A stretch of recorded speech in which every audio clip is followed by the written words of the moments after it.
Hello everyone, welcome back to the channel. I hope you're doing well. We just had a very sweaty but good ride. The ground in my arena is definitely getting baked, so it's getting a little hard. It's going to be due for a rototill probably very soon, but we had a good ride. Bugs were a little bit annoying, but we got her done. So for today's video, I thought we would do a bit of a Q&A because I haven't done one in a while. So I put out the call sign. What questions do you guys have for me? I got some questions and we're gonna answer them for you guys. First question was, how do you stay motivated to ride or train your horse, especially on tough days or during bad weather? So I guess we'll start with bad weather. I don't like to ride in the rain, and obviously in the winter it's hit and miss. I am not motivated, and I recently just came out of a phase where, like right now, I feel super motivated, but that is not a constant thing. And if I relied on motivation all of the time to get me here in the barn, saddling up my horse and going for a ride, I would not be riding very often. And yeah, I just came out of a season of that where I was not motivated to ride. I was doing a lot of groundwork with my horse. I was doing the motions of coming out here and doing something with my horse, but it was more busy work. Now that I have a goal, a very specific goal for myself and Diesel, that is what is pulling me out here and is getting me really excited to be out here. That goal is what is driving me. So even on like today, I was dragging coming out here. I was very tired, under caffeinated, or maybe underslept. Did not really have the motivation to be out here, but I'm super excited at the thought of achieving my goal, and so that's kind of what pushes me to get out here. Okay, next question. How do you choose or find the right horse for your goals and personality? So I feel like that's kind of two questions. How do you find the right horse for your goals and the right horse for your personality? And hopefully like the Venn diagram intersects and that's where you find your horse.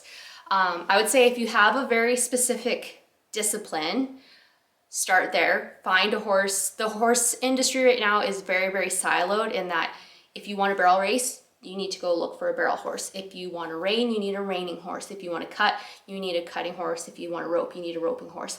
Long gone are the days of, taking your boyfriend's roping horse and winning at the barrel race. Like everything is so specialized and so competitive now that just doesn't work. So if you do really have competitive aspirations and you really want to excel in a specific discipline, definitely start with breeding. Find someone in the industry who has that specific, that bloodlines that are specifically bred for that sport, and then go from there. As far as matching personality, that is a lot more difficult. I guess if we look at barrel racing, for example, if you're a very high energy horse, a more push style horse might be better for you, and vice versa. If you're a bit more of a reserved rider and maybe even a bit more just quiet in the saddle, a more free running horse will likely, like opposites kind of attract kind of thing. That being said, I was and continue to be a bit of a nervous rider, and so one of the priority things that I was looking for when I was horse shopping was a horse that is quiet and that is not gonna scare me, right? I need something that's very chill, and that is exactly what I have in my pasture. I have two very chill geldings that I know I can trust. I do not need some wingnut barrel horse here because I would quit riding if that was the case. So I think it's being very clear on what your goal is and being very clear on what you need from a horse. So when I was shopping for Diesel, I knew I wanted to get into reining. I knew I wanted something super quiet. He didn't need to be finished, but I wanted him to have a really good start. And yeah, just something that was a chill, and I knew I wanted a gelding. So I would say get very clear on what you're looking for, and then be very clear and communicate those things when you're talking to people, who have potential horses for sale, talking to trainers. Be very clear with them on what your ideal horse looks like, what you're not willing to compromise on, and what things maybe you could compromise on. What is your current tack setup? Okay, love this question. So right now I am riding with a 5-star wool pad. I believe it's the 3/4 inch. It's a fairly big pad. I put a thin liner underneath just to keep that more expensive pad a bit cleaner. I'm riding in my Martin barrel saddle. I have a professional choice. I have all kinds of brands going on right now. A professional choice fleecy cinch. I have, my headstall is custom made. I received it as a Christmas present when I was a teenager, I think. I'm pretty sure my reins are by Weaver. I'm riding in a snaffle bit that I just bought at a feed store. And all my leg protection for diesel is by Classic Equine. I love their sport medicine boots and bell boots. And I ride in Ariat boots. So that's kind of the setup right now. I also do have a Western Rawhide reining saddle. I just haven't been riding in that one at all this year. I've really been liking my barrel saddle, so that's what we've been using. I am loving these questions. You guys had really good questions this time around. Okay, what do we got? How do you balance your personal fitness goals with all your horse responsibilities? So this is something that I've struggled with. I will be completely honest. Right now, I feel like I am in a good spot with it. When was it? 2016, I did a bikini bodybuilding competition, and that requires you to do a lot of really intense strength training, a lot of cardio, cutting your calories, and getting extremely lean. And that results in a very, very tired individual. And it got to a point where I just did not have the energy to ride my horse, or the time, to be honest with you. Between doing weight training sessions and cardio, there's just not a whole lot of time if you're also having a full-time job. So like during that period of time, for example, my horsey goals got put on the back burner. And throughout the years since then, I've kind of gone through waves where maybe I have been training really hard with my physical fitness and just overdone it. And then I realize by the time I get to the barn, I don't have any energy. And so I always say, if I don't have the energy or don't want to ride, I know that's my canary in a coal mine, that something needs to change. Either I need to pull back on what I'm doing for my personal workouts, or I need to eat more, I need to sleep more, some combination of those things. So it's definitely been a balancing act, and something that is very, very individual, and something you just need to kind of feel out yourself. And for me, it changes throughout the course of a year, right? Because right now we're in the dead of summer. I'm recording this in July, and I'm riding a ton, right? Fast forward 6 months from now, we're going to be in the dead of winter, and I'm probably not going to be riding very much at all, although I'm thinking about doing something different this winter, but tentative thoughts for now. But usually in the winter, I'm not riding a whole lot, and so that's a time where maybe I can go harder with my personal fitness, because horses are kind of on low gear, or potentially not doing much at all. So very much something you just need to listen to your body, and again, be really clear about your goals. If you have physique, fitness goals that are above your riding goals, then by all means, go ham at the gym. If your riding goals are taking a precedent, that should take precedent and be your priority, and your fitness should kind of complement that rather than hinder it. I don't know if you guys can hear or see them. The flies are really, really bad. I finally bought bug spray for the horses. I bought the Absorbine. It's like their natural one. It makes the barn smell amazing. I don't know. I'm looking at Diesel right now. It looks like it's working pretty good. But yeah, the bugs are very bad. But anyways, what's one piece of horsemanship advice you wish you knew when you first started riding? There's so much to know when it comes to horsemanship, working with horses, riding, horse care, all those things. And I wish someone would have told me the importance of taking my personal education with all that stuff seriously, and having to actively pursue becoming more educated as a horse owner. I feel like it's very easy to just get your base 4-H level knowledge about horses, and then just kind of rest on your laurels and just think you got it figured out. But this year I've really tried to educate myself more. listening to podcasts, reading books, that sort of thing.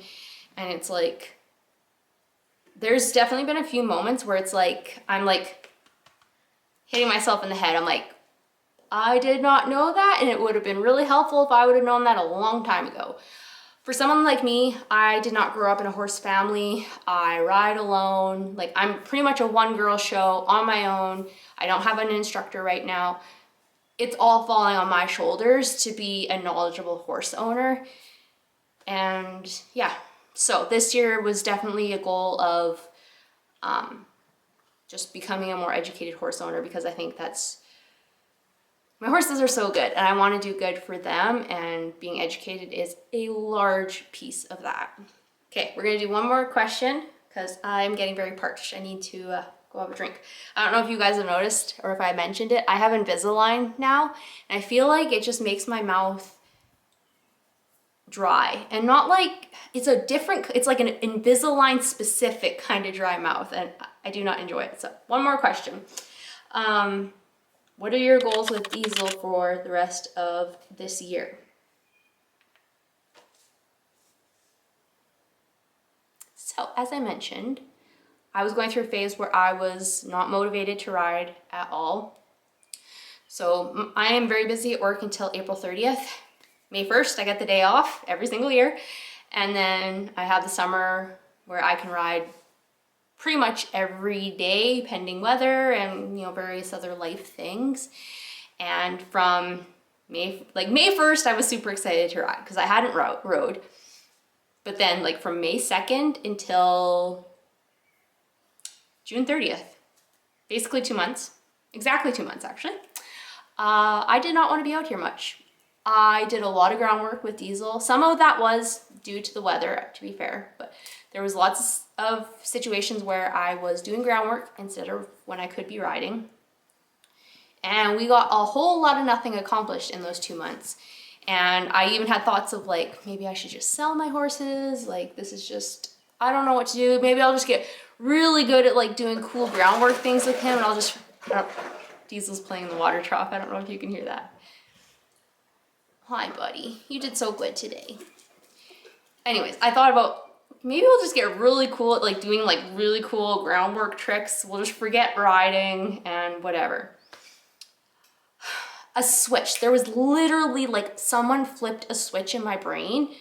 A goal popped into my head, a thought popped into my head, and now it's like, I cannot wait to get out here every single day. I don't want to leave once I'm here. Our rides are going really well. Like, it's so good. And I think it came from, I don't even know what I was listening to. It was a podcast. It might have been like Chris Williams' Modern Wisdom, maybe. Someone was talking about how, I don't know if it was about finding your purpose or something like that, or finding what you're passionate about, but yes, it was on Chris Williams' Modern Wisdom. If you don't listen to that podcast, highly recommend. He was talking about how look to the past you from like when you were like 6 till like 14, I think he said. What were you super into at that stage in your life? What really got you excited? For me, I don't remember like 6 to 10, but I got my first horse at 10 years old and went into 4-H, and then at 14, I got junior. And that summer we started to Gymkhana. That fall we started barrel racing in the Alberta Barrel Racing Association at the local jackpots. And off to the races we were, as they say. I loved it. I was introduced to the barrel racing world, and I bought Charmaine James. She had her book and her first DVD set were out. I got those. I think I bought Molly Powell's book. I consumed everything I could. Like, I wasn't aware of YouTube or podcasts at the time. This would have been 2006. I wasn't aware of all that stuff, or that stuff wasn't around at the time. But like any bit of like books and DVDs that I could get my hands on, I was looking at it. I was on websites looking at stuff like that. I was obsessed with barrel racing, and I had this big dream that I was going to be a world champion barrel racer. And every time I was out on junior, we were doing something with the aim of becoming better at barrel racing. And I had I had the jackpot list printed out and highlighted the ones I wanted to go to. I bought my association membership to the local rodeo association, and we went to, I think, every single rodeo that following year in 2007. That is what got me going back then, was barrel racing. But if you guys have been around here long enough, you know that I've had a very complicated history with barrel racing, mostly just exclusively due to my confidence issues. And for the most part, that never changed. I fought with it for years and years and years. And then when I went and decided junior needed to be retired and I was gonna go find another horse, I decided I was going to close that chapter and start something new in the world of reining. And so I went shopping for a reining horse, and I bought a reining prospect, i.e. Diesel. And that first year, yeah, I was super into it. We were gonna go into Reining Alberta shows after a year of getting to know each other. I did local ag society shows that first year. We kicked butt. We had a huge ribbon haul that year, and I loved it. It was great. But since then, I don't really care about competing in Reining Alberta shows. I haven't competed in any more ag society shows. I have no desire to. And then I heard that podcast. What did you like to do as a kid? Barrel race. I like to barrel race. And I was thinking about just barrel racing as a sport. There's ladies there was a Canadian barrel racing podcast. They were talking to Judy Milmackey. I believe she's 81 years old. She is still rocking it on pro caliber barrel horses. I had Judy and Rachel Milmackey, I had their DVD as well. Very good. And yeah, it just was like, doesn't matter how old you are, you can barrel race. If you can ride, there's no limit on how long you can barrel race. And the thought crossed my mind that and especially now in rodeos, it is full-blown rodeo season here in Alberta, and it makes me miss it. Like, I have the neighborhood girl, she comes and rides here in our arena, and tomorrow she's going to the local rodeo. I'm super excited for her. I have no idea if she watches my videos, but Willow, if you're watching, I hope you did awesome at the rodeo. It just made me sad, right? That I'm not going there too and competing. I got like this, it's literally giving me goosebumps. Oh my gosh. I wish so bad that I was going to that rodeo tomorrow. So I had a little pep talk with myself. I said, I know you like barrel racing. You guys can probably tell from me just sitting here talking about it. It lights me up. It gets me fired up. It's exciting. And from all aspects of it, from like heading down the road in the trailer with your horse, getting to the rodeo, competing, that's awesome. But also just the like daily doing drills on your horse, getting your horse conditioned, keeping a high performance horse in shape and well taken care of, all of it. I love it. And I started to ask myself, why am I denying myself that? And I figured, if I go no further than just tinkering with drills here at home with Diesel, that's okay. Because you know what? That's what I'm doing right now. And I love it. I am so jacked to come out here and do that every single day. I love it. If that's all we do, all right. If I go to a jackpot at the Arena North of here and we just trot the pattern, whatever. If we progress further and we do go jackpotting and we actually make a run, that would be sweet. If we get to a point where we can actually compete in amateur rodeos, that would be pretty darn cool. But if it just stays here at the ranch and just tinkering, that works. So that's what I'm gonna do. I don't have any huge expectations. Diesel's pretty close to getting patterned. So we'll continue with that and see where it goes. I have no competitive aspirations. I just want to just get a little bit better each time in my own book, I guess. So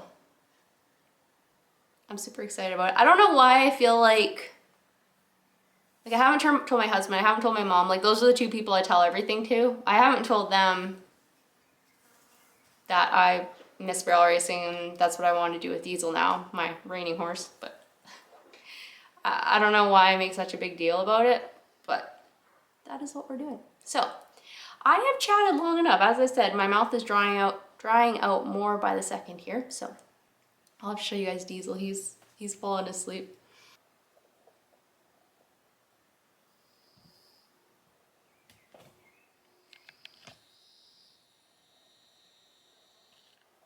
You so sleepy? Anywho, I hope you guys enjoyed that, my ramblings.